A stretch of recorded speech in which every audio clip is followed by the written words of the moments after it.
Hello bachcho, let's read this question.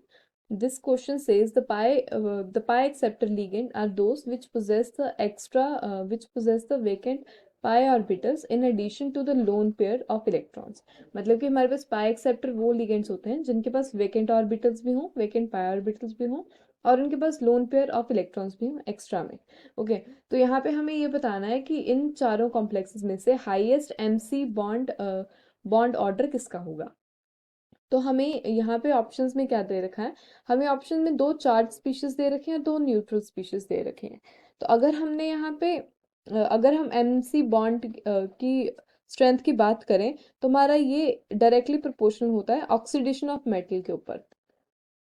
Oxidation oxidation state of metal के ऊपर, right. तो यहाँ पे अगर हम बात करते हैं तो हमारे पास इलेक्ट्रॉन डेंसिटी जितनी होगी उतनी ही हमारे पास बैक बॉन्डिंग अच्छी होगी. और बैक बॉन्डिंग जितनी ज़्यादा अच्छी होगी उतना ही बॉन्ड एमसी स्ट्रांग होगा, उतना ही बॉन्ड ऑर्डर एमसी का होगा, राइट. तो अभी हमने ये देखना है कि इलेक्ट्रॉन डेंसिटी इन चारों में से किसकी ज़्यादा है. तो अगर हम ये देखेंगे हमारे पास चार स्पीशीज ये दो हैं, राइट. एक पॉजिटिव है और एक नेगेटिव है और ये दोनों न्यूट्रल हैं.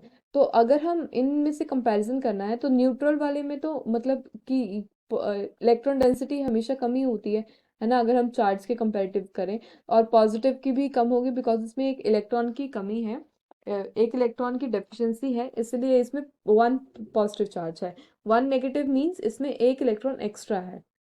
तो एक इलेक्ट्रॉन एक्स्ट्रा का क्या मतलब, इसमें इलेक्ट्रॉन डेंसिटी ज़्यादा है.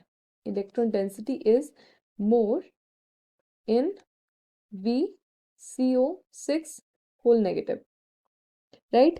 तो अभी इसमें इलेक्ट्रॉन डेंसिटी ज़्यादा है इसलिए हम इसमें बोल सकते हैं कि VCO6 की जो हमारे पास V और C के बीच में जो बॉन्ड होगा वो ज़्यादा स्ट्रांग होगा, बॉन्ड ऑर्डर ज़्यादा स्ट्रांग होगा एज कंपेरेटिव टू FeC के बीच में, MEC के बीच में, MnC के बीच में, निकल C के बीच में.